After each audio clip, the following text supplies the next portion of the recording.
We're back with Gomin Camacho. Gomin, good afternoon and welcome to CWS as it is. Hi, good afternoon, Mr. Collins. How are you? I'm great. I just love the youth in Guyana and that we are still a country of respect. But and you can call me Salvin for the show. Thank you so very much. Okay? Yes, I All will. right. So please tell us something about yourself and what you do. Well, my name is Gomin Camacho. I am a Guyanese and a current international relations student at the University of Guyana. I'm in my second year and I've recently completed my diploma in marketing. And I'm very passionate about helping in any way that I can the environment, children. I see. Uh, Women's issues. I read your bio earlier on women's issues, environmental and agriculture. You're quite a busybody as I was reading this afternoon. I'm realizing how much work you do. So, where do you find the time to be involved in all these different activities? well, I can say at times it does get overwhelming for me, but I am currently working part time with my parents. So, besides school in the evening, I have a lot of free time to dedicate to volunteering. Yeah. So, I just try to organize that well so I can make maximum use of my time. You're still very young, and young people have a tendency sometimes to get caught up in, extracurricular activities like playing and having fun and so on and so forth. But you have taken up serious causes. You are interested in suicide issues, interested in women issues. You're interested in the environment. So tell me, how did you become interested in environmental issues? Well, first of all, I volunteer with a group of youths in Guyana here in Commons Lodge, and we were looking for a service project to do, and the youth were very excited about doing something for the environment because they look around Guyana and we all look around and see it is not in the best state when it comes to littering and keeping the place clean and all that. So they were excited to do something for the environment. So they mostly inspired me. Ah, I see. And international relations student, yet here you are involved in the environment.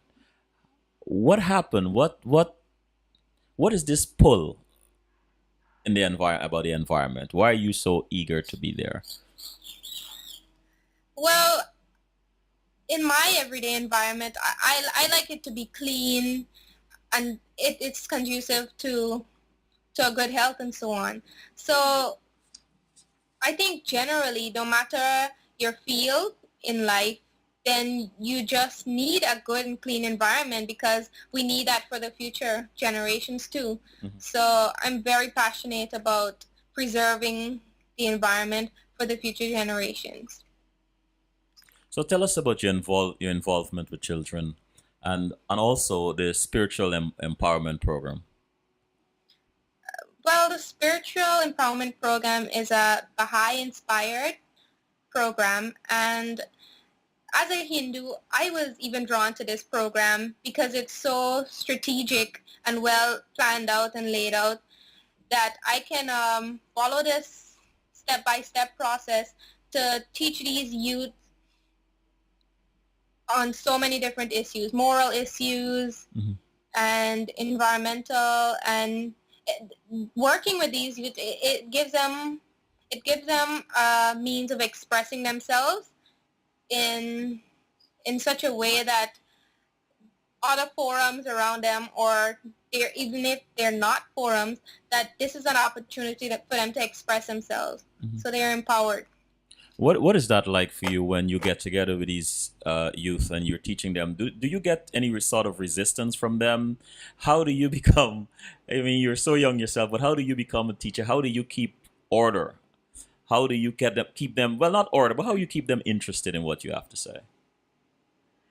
Well, I must say I work with an exciting bunch of youth. They're between the ages of 12 and 15, Hmm.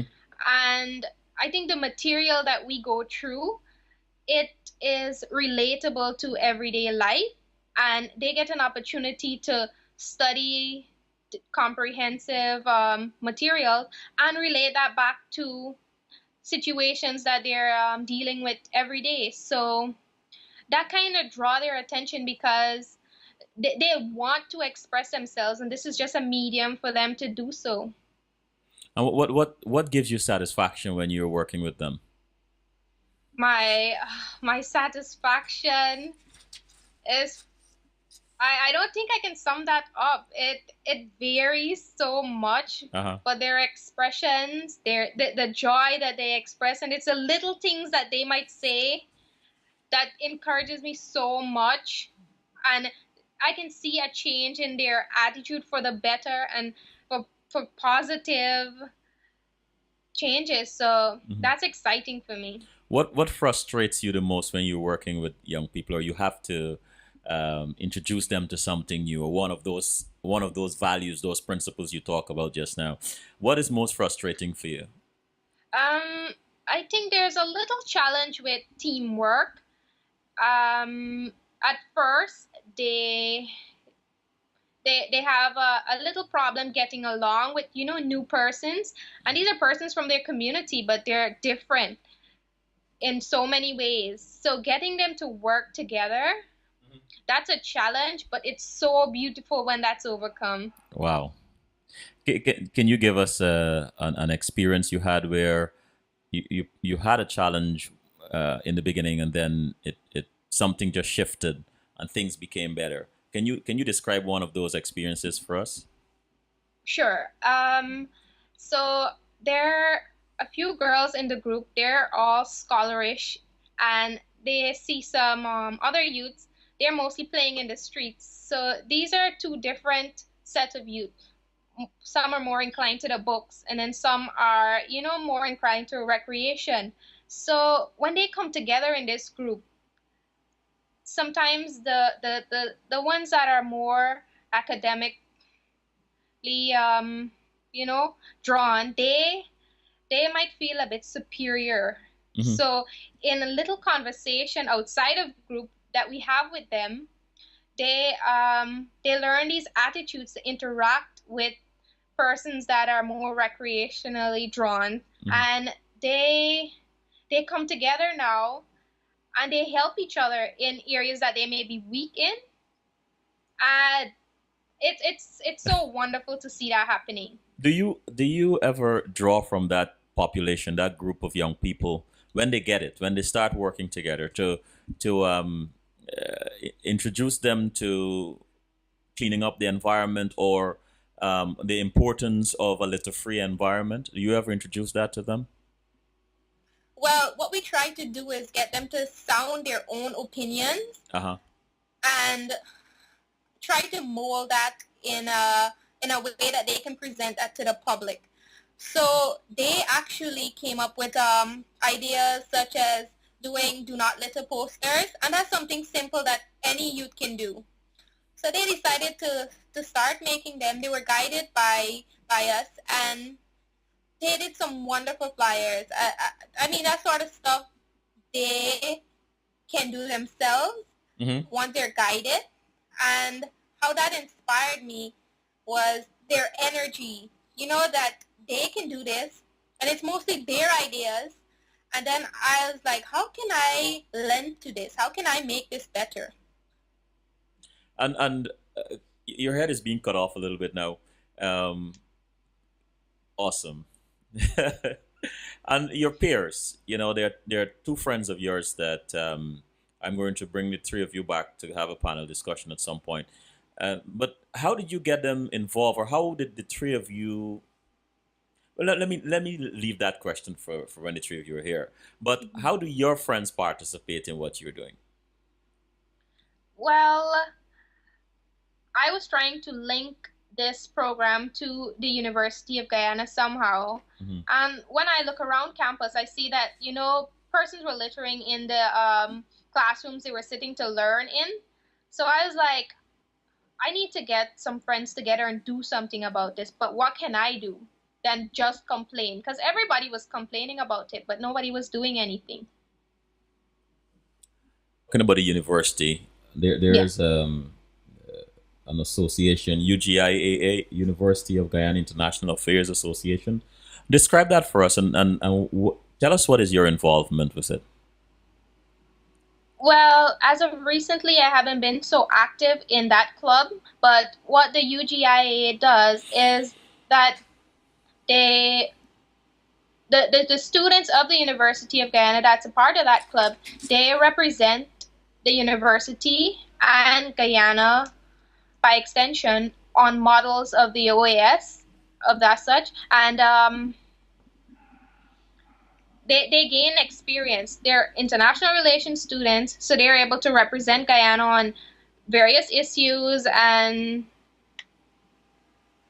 gain experience for the future. Hmm. Do you travel sometimes, and in this capacity? Have you ever traveled on an academic capacity?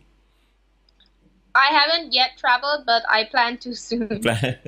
So according to you, I want to go back to pollution. We've just had an elections and in Guyana, and the change of government, and they're cleaning up they're cleaning up the environment and so on, which is a wonderful thing. How does that resonate with you? Can you Hello? hear me? Yes. Okay, awesome. I was asking you, how did this whole cleanup campaign happening around the city, how does that resonate with you? Well, at first, I was generally, I feel excited that, our environment is getting clean, and a lot of it is by youth.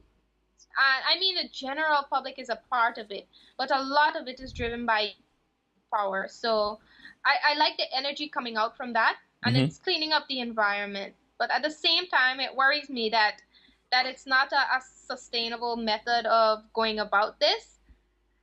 What would you recommend if you were asked by one of the by a particular ministry or the government, what would you recommend? I think it's two things. Citizens need to be educated on environmentally friendly practices, and this is why this is such a huge topic. But I think youth can be a part of that educational process and drive that to citizens. And the other part of it is the problem with littering is they have no bins to throw their waste, so they just throw it on the floor on the. So let me ask you a question, Gobin. Gomin, sorry. If you were invited to give some advice to the government, what are three or let's say the mayor, what are three or four things you would recommend to help with this cleanup effort, or with with sustainability? Then what would you recommend? I would recommend the process of sustainable management disposal, Hmm. and I think that originated in Europe, and the European countries use this method, and it's a pyramid that talks about first reducing the amount of waste that you use, to reuse what you can from that waste, Hmm. and to recycle what you How can't reuse. how does this how does this or how is this reflected in your home, and your friend's home, and so on? I mean, let's start with your home. But do you know other people who have adopted this particular method? Well, it's not that wide in Guyana, but personally, I can say I try my best to reduce the amount of plastics, especially that I use. Mm-hmm. And that's a personal effort, and I try to encourage my family with that too. We, as much as possible, try to reuse what we can instead of putting it out as waste. But when it comes to recycling, not there isn't a system in place in Guyana for us to recycle our waste. There isn't a plant as such. So for the recycling aspect, it's just whatever little using plastic bottles, you can probably make something out of that. But for the other items, it's not just there's not a real system in place.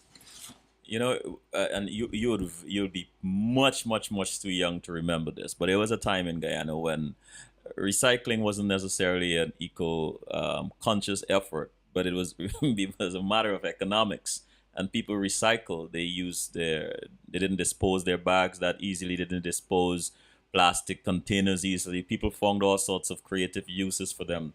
As you mentioned that just now, I just remembered that wow, we were forced to reuse stuff because it was a matter of necessity. I wonder how that can be translated into a society where it's not a necessity in terms of economics. Well, I guess eventually it will become that, but in terms of ecology or environmental health. So, what would you say are some of the major causes of pollution in the city that you personally have discovered?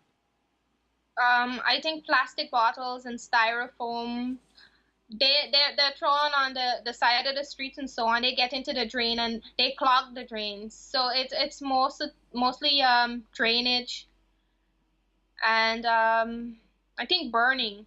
There's a lot of burning of garbage and burning of tires and plastics and tins that give off all these harmful gases and so on. So I think those are two of the main pollution What about here. tell us about this youth-based organization you just founded? What is the name? Is there a name for it? Yes, there is. What is the name? The the youth-based organization is called Guyana Environment Initiative. Mm-hmm. And what we do is we use plastic bottles and tires to make bins using these items. So Really? the process of making the bin is so fun, first of all, and then the thought of getting those bins out in the environment and have persons use them, that's even more exciting. And I think what our team at GEI, Guyana Environment Initiative, plans to do is to not just put those bins out in the environment, but we will educate the public as best as we can on environmentally friendly practices. So describe one of these bins for me. Okay, so what we do is we stack 3 or 4 tires on top of each other, Yeah. and we have the inside. We place a garbage bag in there, and that serves as a bin. So Wow. the process of actually making the bin is binded from the inside using binding wire, Yes. and we paint the bins in all sorts of fun colors. And we have this right now, the pilot project at the University of Guyana, and we're learning the ups and downs of this. So that's where we are right now. So have you rolled out some of these bins yet? Or are they placed in the city or anywhere in your neighborhood as yet? Or are you just testing them out? Right now, we're just they're just on campus. That's where the pilot project is happening. And after we learn from that experience, we'll start taking it. We hope for university students that they can learn the method of this and then take this into their community. And the University of Guyana has about 5,000 students.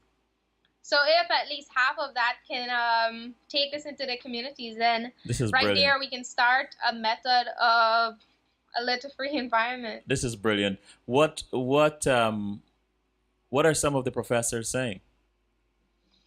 Well, they're excited about it. They lend us support. They allow us to announce their our project in the classrooms. So they're so excited that the university students are doing something so innovative, and it's so helpful for the environment. And your parents? My parents are supportive of everything I do, and I I couldn't have been doing any of this without them. What comes to mind when you think about the environment? What comes to mind right away? When I think of the environment, I think of a garden. I think of wide varieties of flowers everywhere. You know, you are trained in suicide intervention and is working on spreading awareness for us about suicide in Guyana. Why is this so important to you? Well, I had a friend that had a personal experience with suicide, and that affected me tremendously. But aside from that, I was very curious about how I can get involved because I saw all the headlines on a weekly basis with a suicide case. If you were to come back here a year from now, CWS, to tell us about your progress, tell us about the evolution of what is it, GEI. What do you think you'll be telling us, Govind? What I hope to be telling you is that the environment here in Guyana, especially Georgetown, is now transformed back to its former glory of the status of a garden city, and youth had a large role to play in that. Oh, you know, you know, you just made me smile listening to that. That is a beautiful message a year from now. What is next for you? What is your next project? So, our next activity for Guyana Environment Initiative Yeah. will be probably after final exams at university. It should be in a few weeks. We will try our best to take this project into a community and test and see the response of persons living there. Uh huh. So that's what we plan to do next. You're a vice president of a drama club. Yes, I am. Why drama? Why did you get into drama? Well, my mom liked to say I'm a very dramatic person, but beside from home, I don't think so. And the real reason I got involved with the drama club is myself and a few friends thought that on campus there weren't really any clubs that we could be a part of and spend our spare time there. Uh huh. So we decided to start the drama club so that people can express themselves through this medium. And it's not just limited to drama. It's wide. It's all the performing arts, music, dancing, poetry, and what we aim to do with the drama club is to revive cultural arts on campus, and I think we're making tremendous efforts in this area. Hmm. What is one message you have for other young people? I say to get off of social media, do something active, get into a drama club or an environmental club, and get out there and do something useful with your time. It's fun at the same time. You learn so much. You want to repeat the first part of that statement again? Get off of social media. Yes. Are you saying this to some of your friends? I mean, my friends are my friends because they're a part of so many activities I'm involved in. Uh huh. So they're quite active. So I'm sending this message to persons that are not part of our groups as yet. I want them to get on board and just get involved. You have this GEI group. What would be exciting for you in terms of recruitment? What would make you really happy? excitement. I think that when persons see our activities online and so on, that they get excited. The response is great. Persons are reaching out to us so much. In time. It's just in time. Well, last question. What is your favorite form of relaxation? Let's see. What do I use? I think music. I enjoy music a lot, and I actually relax around the youth Uh huh. because that brings me so much joy. I get into relax mode, and I feel like I can be. I mean, I'm not as young as they are, but I can feel that way when I'm among them. Gomin, you're not even in your 30s yet, and you No. using you're using that language. I'm not as young as they are, and I feel younger when I speak with them. Well, I want to tell you, I want to say thank you very much for joining us this evening. It's been a pleasure, and Thank you I'm for having. you're welcome, and I'm really happy with what I am seeing the young people in Guyana are doing. So here, I guess this is the right time, but have a good evening.